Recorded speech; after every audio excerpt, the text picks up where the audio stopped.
50 States of Terror may include content unsuitable for young audiences. Listener discretion is advised. Content warnings will be included in the show notes.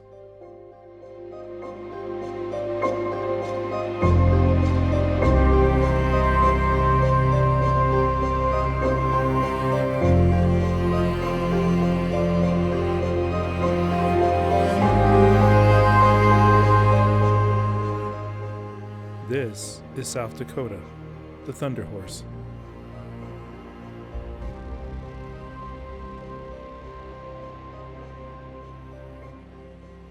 Hello world, your favorite podcast host about cryptids and spooky stuff, UFOs, myths, legends. Anthony Diaz here with another episode of 50 States of Terror. If you are just listening in and this is your first show, thank you. If you have listened before and you enjoy what I do here at 50 States of Terror, thank you for your continuing support and listens. Again, my name is Anthony Diaz and I take a cryptid, myth, legend from each of the 50 states of America and U.S.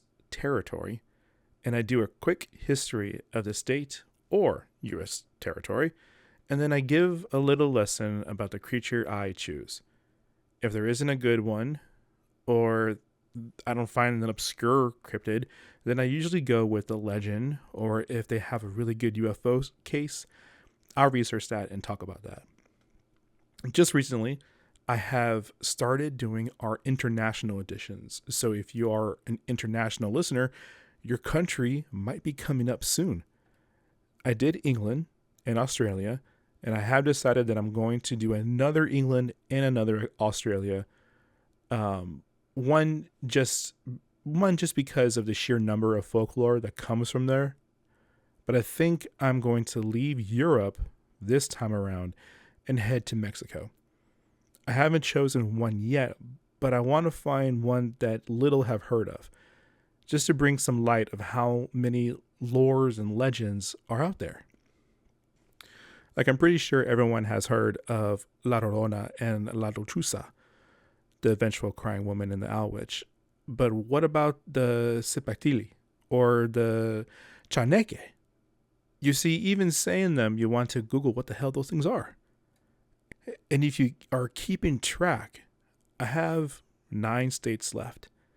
Then I start again in Alabama for round 2. Oh, you thought 50 states would end with Wyoming? Oh, hell no. There is so much more to tell from these states. So let's get into it. Let's get into the history of South Dakota. If you are a follower of the show, you know how this next part goes. At least 17,000 years ago, most of the northern America was inhabited by early gather hunters via the Bering Land Bridge. Fast forward to 500 AD, where much of South Dakota were inhabited by people known as mound builders. Now, from the 16th century onward, South Dakota became home to a number of indigenous nations, such as the Arikara, the Pawnee, Cheyenne, Orowa, and Sioux, with the Sioux later dominating much of the state. The Sioux were divided into 2 culture groups, the Dakota and Nakota. Now, enter Europe. France was the first European nation to have any claim over South Dakota, and I place claim in quotations. The French were pressing west for the fur trade and introduced a modern weapon, the rifle, which greatly aided the French in moving westward against Sioux, who at the time were still using bows and arrows. Spain was next, moving west from the Mississippi River in the Treaty of Fontainebleau. I won't go much into Spain's rule over this portion of the land because it didn't last very long. But know that in 1800, Spain gave areas of the land back, which led to the Louisiana Purchase, which then led to the acquirement of South Dakota from that purchase. Oh, and by the way, that was an $11 million purchase in 1803. European control pushed indigenous peoples out of the lands from heavy fur trading, but left in 1840 after demand fell. By 1858, American and European settlements were rapidly taking over, which resulted in the Treaty of Washington, which ceded most of present-day South Dakota to the United States. And by 1861, the Dakota Territory was established. Then, on November 2nd, 1889, South Dakota became the 40th state. I know I left out a huge amount of history. Trust me, it would take at least an hour just to get to the Great Depression and the Dust Bowl. And I didn't mention how incredible the land is. Look up the Badlands National Park and look up Black Hills. Just remarkable. Now, with that being said, support your local national park, support the efforts to keep these lands, support the U.S. Fish and Wildlife Service, support the U.S. Forest Service, support state parks, support wildlife programs. I only say that at the time of this recording because we may lose these lands, and it is up to us to keep them safe and protected. Okay, I'll get off my soapbox for now. Let's get into the cryptid. The Thunder Horse. I absolutely love the Thunder Horse because it resembles another one of my favorites, the Thunderbird. This cryptid is one of those cryptids that stems from lore and legend that has some sort of physical evidence attributed to the cryptid itself. So, in the 1600s, South Dakota Nation described how thunderstorms were created by a beast known as the Thunder Horse. The Thunder Horse was described as a creature from ancient times and from the heavens. This creature would drop from the heavens to hunt bison. This huge beast would chase the bison, bringing and summoning thunder, lightning, and rain. This would be a huge and amazing storm. And then, when the storm was over, the horse would lay and die. We all know stories told from before that explained how certain things in our world operate. Like the sun god Ra would sail his boat across the sky during the day, then venture into the underworld, thus bringing night. The Thunder Horse would accomplish the same thing by explaining how thunderstorms occur. Now, the most interesting thing about this cryptid is the link to an actual ancient creature known as the Megasaurops. The Dakotas would, more than likely, see after large thunderstorms, rains, the removal of large pieces of loose dirt and soil to reveal fossils. These fossils were later to be discovered as family Brontosauridae. The Dakota people would see these bones and fossils, these are huge bones and fossils, by the way, and associate them to the ends of the storm. This would offer some sort of explanation to both the discovery and to the storms. It is fascinating to imagine being the one to discover such bones, and with no historical reference like I'm using, a computer and then history, but being face to face with an over 8 foot tall, 15 foot long set of bones. Well, it stands to reason that that would be the most logical explanation. It wasn't until 1870 when these bones were identified, and then 1875 when it was further examined by paleontologist Othel Marsh. Oh, and it's worth noting that the original Brontosauridae species, saying that word and trying to make it sound proper is extremely frustrating. But that species was discovered by Joseph Leidy in 1870 and was given the family name Brontosauridae, which means thunder beast in Greek. And it has been noted as an homage to the Sioux Dakotas. So this gentleman, paleontologist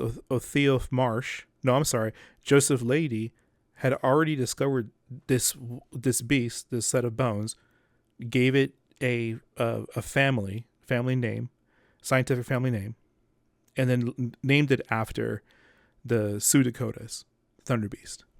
Incredible. Now, it's time for the rating. It is time to rate this cryptid from 1 to 5 golden Nessies, 1 being the lowest and 5 being the highest. I give it a 4 out of 5. And here's why. I absolutely love when cryptid stories come from a physical source of evidence.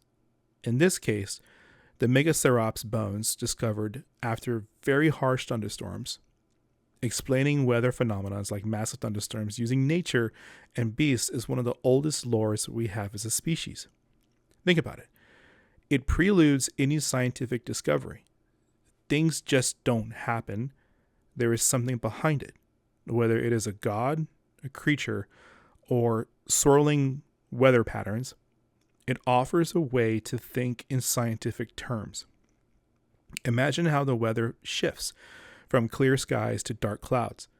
Then the cold front comes in, and for some people, me included, you can smell the rain coming. It's true. I can, and I saw this somewhere, I think it was a TikTok or something shifting around Facebook or whatever. It said that there are some people who believe they can smell rain, and I can smell rain when it's coming. Without any formal knowledge of what may have roamed the lands before them, the Sioux explained the bones the best way they could as the bringers of rains and thunderstorms. Simply incredible. So thank you all for listening to this episode of 50 States of Terror. Now, some things are changing in our neck of the woods. My current day job is on the chopping block from the government. Many people have already lost their jobs, and Scuttlebutt says my job is next in the foreseeable future. So what does that mean? Well, 1, it means that I am going to refocus some priorities. Obviously, I have to provide for my family the best way I can, and if that means finding work where available, then I will. It doesn't mean that the show is going away. This is my creative outlet. This is what I like to do. Now, it just means that at the time of this recording, episodes may be a little more spread out than I would like. But this also means that I could try to do this full time. I can try to find sponsors. I can find a way to make money from writing and podcasting. I don't know.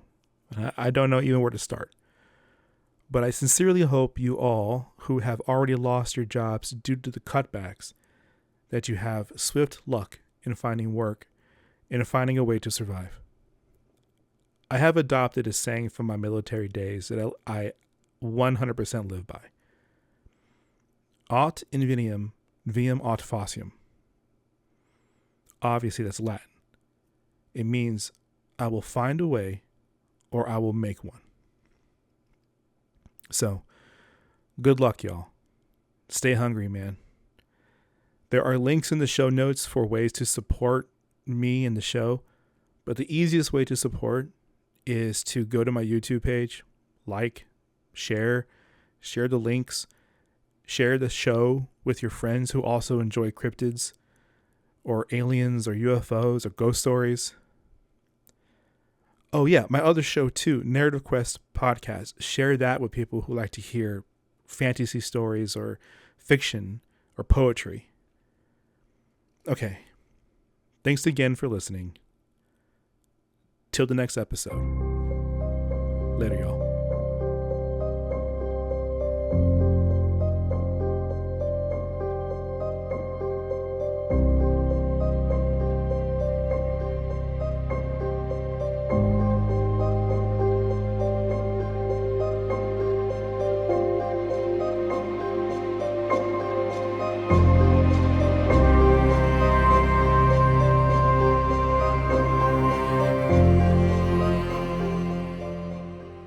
This has been an episode of 50 States of Terror, brought to you by your host, Anthony Diaz. You can find the show on Facebook and Instagram at 50 States of Terror. On Twitter, you can find the show at 50 States Terror, without the of, because of the character limitations. You can also find the show on TikTok, 50SOT podcast. Email at the50SOT@gmail.com. That's the 50SOT@gmail.com. And of course, if you want to support the show, please, you may at patreon.com/50 States of Terror. Thank you, and happy hunting. Later.